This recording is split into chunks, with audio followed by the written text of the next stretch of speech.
तो मैं आपसे पूछूंगा, शादाब खान वाइस कैप्टन, उनको बिठाया गया, उसामा मीर को एंटर किया गया, आपके हिसाब से ये ठीक डिसीजन रहा है? देखिए पिछले 2-3 मैचेस में जब उससे बॉलिंग नहीं हो रही थी तो हर जगह से ये बात आ रही थी कि उसामा मीर साथ है, उसको खिला लें, उसको खिला लें। इस विकेट पे कोई भी स्पिनर खेलता टफ होता उसके लिए। ये जाम्पा था जिसने बड़ी ज़बरदस्त बॉलिंग की है, इसमें कोई शक, क्योंकि अगर शादाब को देखें तो पिछले कुछ मैचेस से उससे परफॉर्म नहीं हो रहा।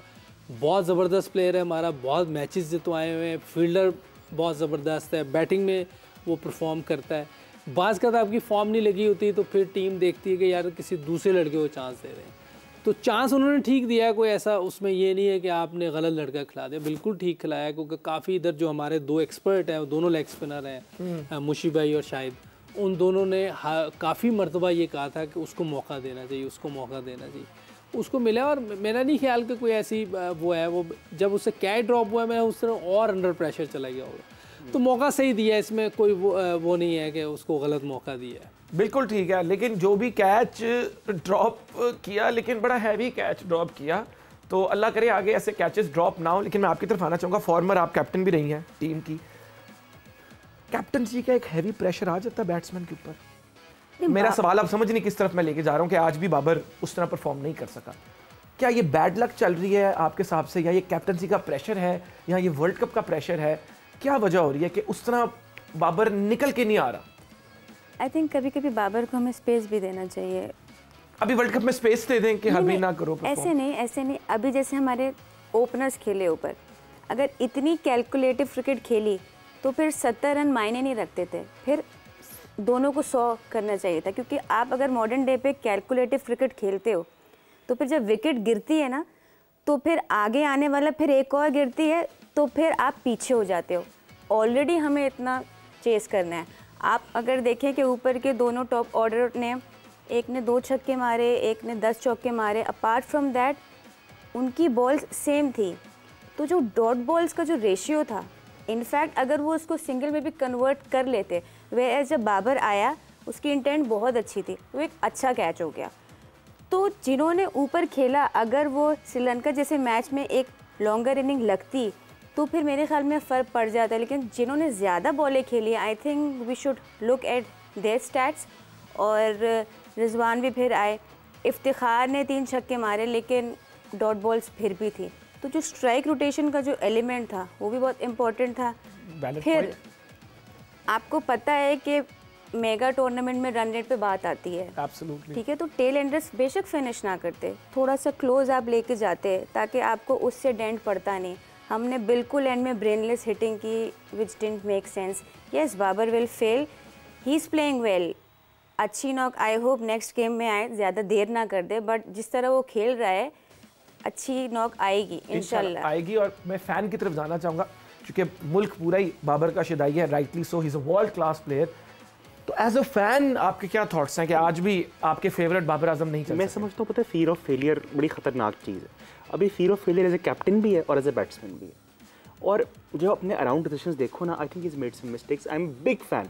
जिस तरह इंडिया का जब आप देखे थे अगेंस्ट पाकिस्तान, जब 150 पे 2 थे, सिराज को सेकंड स्पेल के लिए वापस लेके आए, ही गॉट यू विकेट। इसी तरह साउथ अफ्रीका मार्को एंसन को 20 से 22 ओवर में लेके अगेंस्ट इंग्लैंड, ही टुक 2 विकेट्स। मैं समझता हूँ कि जो ये डिसीजंस है ना, ये जो out of the box thinking है। अब मैं आपको इसे पॉइंट आउट कर रहा था इससे पहले कि 92 में इमरान खान वन डाउन आ गया, 2009 में यूनुस खान साहब ने अफरीदी को वन डाउन भेज दिया। आपके हिसाब से ये out of the box thinking missing है? मैं सिर्फ ये समझता हूँ कि बहुत बाय द बुक चल रहे हैं, जो डिसाइड कर ली। जब सिचुएशन इस तरह की थी ना, डिमांड करती थी कि आप ले आओ शाहीन को सेकंड स्पेल के लिए, give him 5 overs, give him 6 overs, run contain करते, अटैकिंग क्रिकेट। बस मैं समझता हूँ ये प्रेशर है कि एज ए बैट्समैन भी is not scoring runs, as a captain भी I think it is too early for him कि we raise questions on him, मगर ये एडेड प्रेशर बहुत ज़्यादा है। बस दैट इज़ ऑल। बिल्कुल ठीक है। मुझे बिल्कुल पर्सनली एक इंसान होने के नाते मेरा दिल नहीं चाहता कि मैं किसी को कोई ऐसा मोमेंट याद करवाऊं जिसको देख कर या जिसको सुनकर उसको दुख महसूस हो। लेकिन जरा देखते हैं कि वो कैच ड्रॉप हुआ क्या। चलाएं जी। ड्रॉप तो नहीं, तो आउट वाला कैच। हाय हाय हाय हाय, ड्रॉप हो गया। नहीं, वो जो था जो बाबर से डिसमिस। अच्छा, रिप्ले देख के भी दुख होता है आपको? बहुत ज़्यादा। आपके तज्जिए से दुख इतना नहीं हो रहा, थोड़ी सी तसल्ली मिल रही है। मैं दिस वाज, पता है, if I look at all the dismissals of Babar Azam की हुई है। खैर पहले रिप्ले देख। ये क्यों स्ट्रगल कर रहा है इसके अगेंस्ट बाबर? क्या कहते हैं आप? यूसुफ भाई मैं समझता हूँ स्पिनर्स के against world cup final Adil Rashid ने आउट किया, कॉलिन एक्करमैन के अगेंस्ट आउट किया, यही शॉट बार बार बैकफुट पे जाके रुकना, सॉरी या मैं टीवी बांध दूंगा, ये बंद कर दो जरा, बताइए भाई। यही shot Adil Rashid world cup final backfoot against नहीं, ये क्यों हो रहा है? से प्रेशर नहीं, प्रेशर तो अपनी जगह है, लेकिन मिडल हो रहा है थोड़े से। ये आप you will be the best जज। इतने जो फैन बनते हो, क्रिकेट एक्सपर्ट बनते हो, मैच खत्म नहीं होता तो कमेंट्स ऐसे देना शुरू हो जाते हो जैसे मैं इसमें जरा अपनी बताओ यूसुफ भाई के जवाब।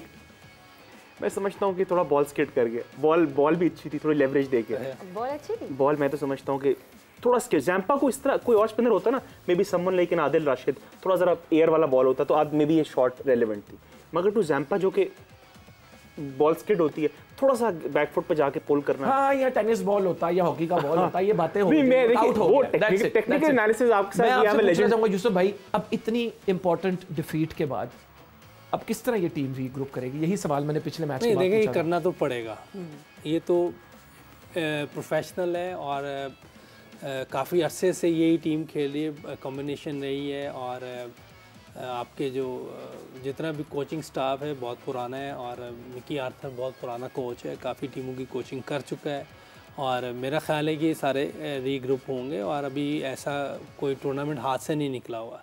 इंग्लैंड की टीम भी अच्छी शेप में नहीं है और चाहे ऑस्ट्रेलिया हमसे जीत गई, लेकिन अच्छी शेप में नहीं है। न्यूजीलैंड और इंडिया एक ऐसी दो टीमें नज़र आ रही हैं कि वो दो टीमें बहुत अच्छी नज़र आ रही हैं।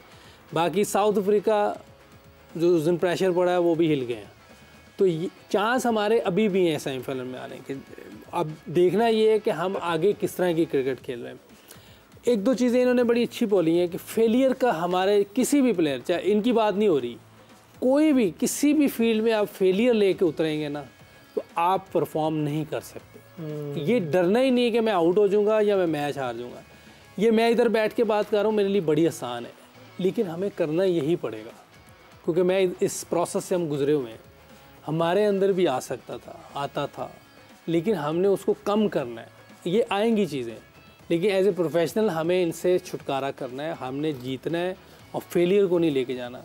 कभी आप विव रिचर्ड को देखा हो ग्राउंड में उतरते हुए, वाहिद दुनिया का बैट्समैन होगा जिसको देख के बॉलर घबरा जाते थे, चाहे जितना मर्जी बड़ा बॉलर।